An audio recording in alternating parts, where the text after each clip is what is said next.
Bismillahirrahmanirrahim. Assalamualaikum warahmatullahi wabarakatuh. Terima kasih bagi rekan-rekan mahasiswa yang sudah menyaksikan video ini. Semoga video ini nantinya dapat memberikan sebuah pencerahan, dapat memberikan sebuah informasi baru yang berkenaan dengan fonologi, ya, dengan mata kuliah fonologi.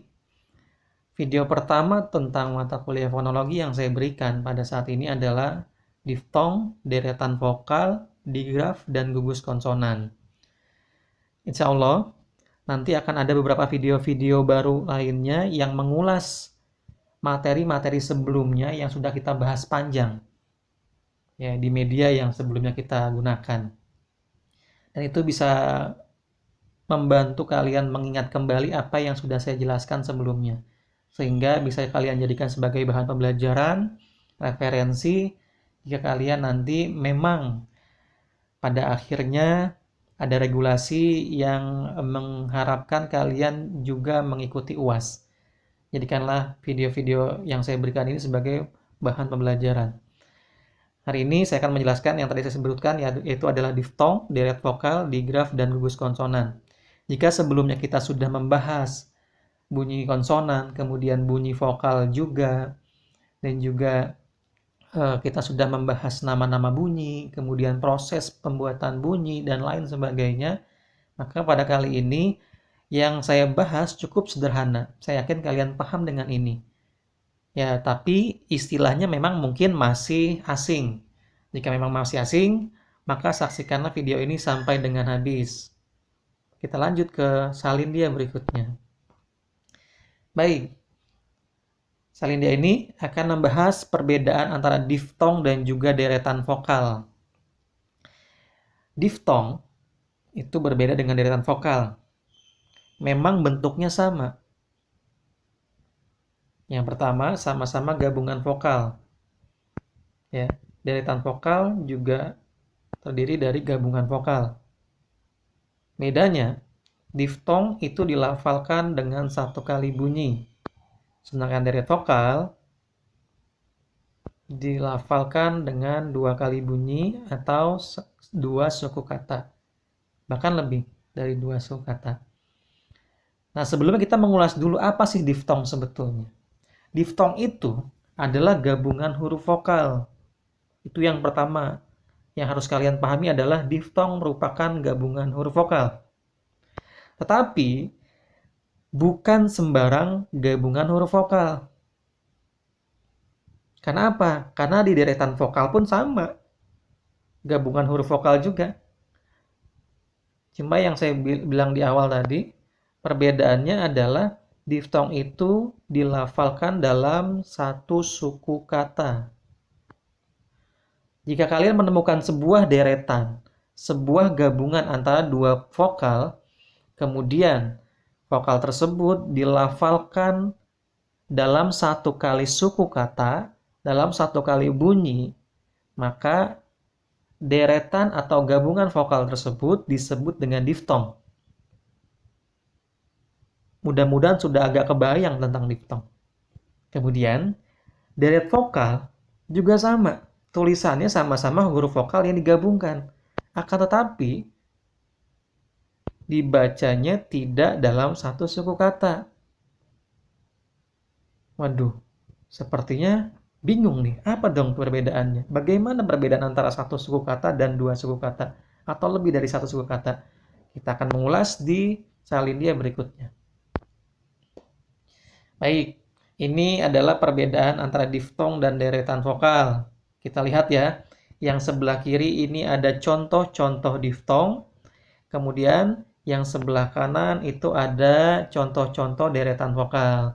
Sekarang kita mengulas dulu contoh-contoh dari diftong. Baik teman-teman, tadi sudah sempat saya katakan bahwa diftong adalah gabungan huruf vokal yang dilafalkan satu kali suku kata. Lihat contoh yang pertama ada diftong I. Gitu. Kemudian contoh yang kedua ada diftong oi. Contoh yang ketiga ada diftong au. Contoh yang keempat ada diftong e. Dalam bahasa Indonesia, diftong hanya terdiri dari 4 pasang gabungan vokal, yaitu A dan I, kemudian O dan U, O dan I, kemudian A dan U, kemudian E dan I. Nah, selain ini tidak dianggap diftong. Nah, mengapa dianggap diftong? Seperti yang saya bilang di awal, gabungan antara dua vokal ini, anggaplah A dan I, itu harus diucapkan dalam satu suku kata, menjadi kata I. Gabungan O dan I diucapkan dalam satu suku kata, menjadi OI. Begitu juga dengan AU dan juga E. Jadi dibacanya tidak AI, tidak OI, tidak AU, dan tidak EI. Nah, ini adalah diftong ya, dibaca ingat harus satu suku kata, tidak boleh lebih dari satu suku kata. Ada cerita sedikit tentang penyebutan bulan Mei yang dilakukan oleh orang tua saya pada tahun sekitar tahun 2000-an. Saya sempat berdebat dengan mereka bahwa Mei itu dibacanya bukan Mei menurut mereka, tetapi mereka membacanya dengan sebutan Mei, 2 kali bunyi. Sedangkan saya pada saat itu kukuh. Mei, bukan Mei, tapi Mei. Nah, orang tua saya tetap kukuh, namanya Mei. Begitu ya, sama-sama kukuh, jadi nggak ketemu tuh. Hingga akhirnya tahun berjalan dan muncullah PUEBI. PUEBI itu gantinya EYD ya, Pedoman Umum Ejaan Bahasa Indonesia. Sebelumnya itu ada EYD tahun 1972 sampai dengan tahun 2015. Nah, tahun 2015 diresmikanlah PUEBI. Sehingga tadinya nih di EYD, diftong di bahasa Indonesia cuma 3. Cuma I, OI, dan AU. Tanpa adanya E. Ternyata ini jawabannya. Pantas orang tua saya nggak mau menyebut Mei, tapi Mei. Karena apa? Karena dulu belum ada diftong E. Diftong E ini adanya ketika PUEBI sudah diresmikan. Artinya ada satu diftong yang baru ketika PUEBI muncul, yaitu diftong E.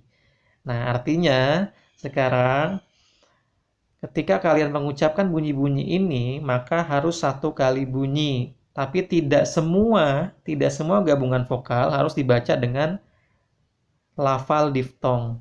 Nah, I pada kata pantai. Apa jadinya kalau kata pantai ini dibaca 2 kali suku kata antara A dan I-nya? Maka akan menjadi kata yang lain, panta, teruskan. Nah, itu nanti akan di ini ya, sensor ya. Kemudian oi. Oi. Ya kalau dibaca 2 kali bunyi menjadi oi. Pada kata amboy ini harus amboy, bukan amboi. Itu, ini namanya diftong. Diftong au pada kata kerbau, bukan kerbau.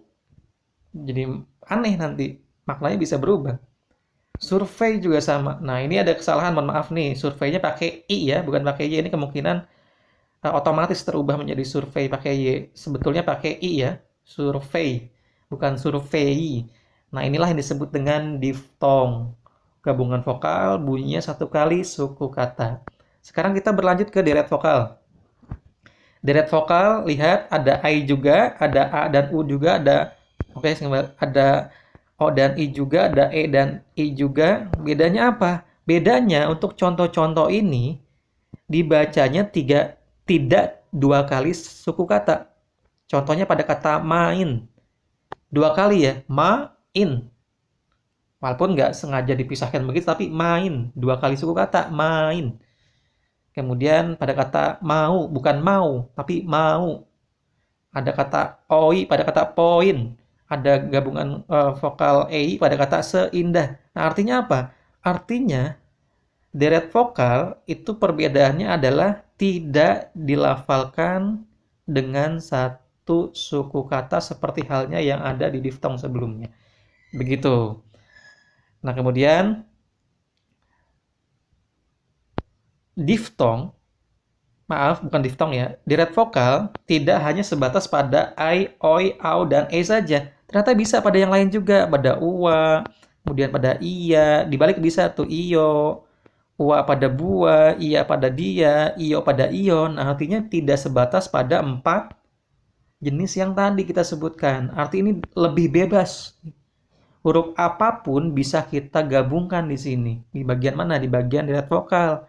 Karena tidak harus diucapkan secara satu kali bunyi. Mengapa? Mengapa ini bisa masuk? Mengapa ini bisa masuk? Karena kalau kita paksakan, bunyi ini nggak akan bisa satu kali. Wah, nggak bisa. Tetap 2 kali. Inilah simpulannya. Simpulan proses terjadinya diftong, ya teman-teman. Simpulan proses terjadi diftong adalah karena ada kenaikan dari vokal rendah ke vokal tinggi. Kamu lihat, pada diftong I. Diftong I itu kenaikan dari vokal A ke vokal I. Tuh naik tuh. I. Naik kan I. Kemudian ada A naik juga. Kemudian ada au naik juga. Ada oi naik juga. Tidak ada yang turun. Kalau turun, maka tidak akan menjadi diftong. Iya, nggak bisa ya. Harus 2 kali bunyi. Iya, nggak bisa. Iya nggak bisa. Kalau I bisa 1 kali bunyi. Ya, kalau I bisa. Sedangkan kalau iya atau ea, ya, atau ea itu tidak bisa diucapkan 1 kali bunyi. Maka tadi sempat saya bilang, kita kembali, di sini urutannya bebas, ya. Mau yang naik, mau yang turun, di bagian deret vokal itu bebas. Karena apa? Karena tidak dituntut untuk 1 kali bunyi. 2 kali bunyi, 2 kali suku kata. Sedangkan diftong itu harus 1 suku kata yang bisa menjadi 1 suku kata apabila terjadi kenaikan dari vokal yang rendah ke vokal yang tinggi seperti pada au, pada oi, pada ai, dan pada e. Itulah diftong. Semoga video yang singkat ini bisa bermanfaat. Nanti bisa kita lanjutkan ke bahasan antara digraf, gugus konsonan. Ya, digraf dan gugus konsonan. Nah, ini untuk mempersingkat, sepertinya akan saya batasi dulu sampai dengan diftong. Kita berlanjut ke video selanjutnya, yaitu bahasan antara digraf dan juga gugus konsonan. Terima kasih. Assalamualaikum warahmatullahi wabarakatuh. Semoga bermanfaat dan berfaedah untuk kalian di sore ini.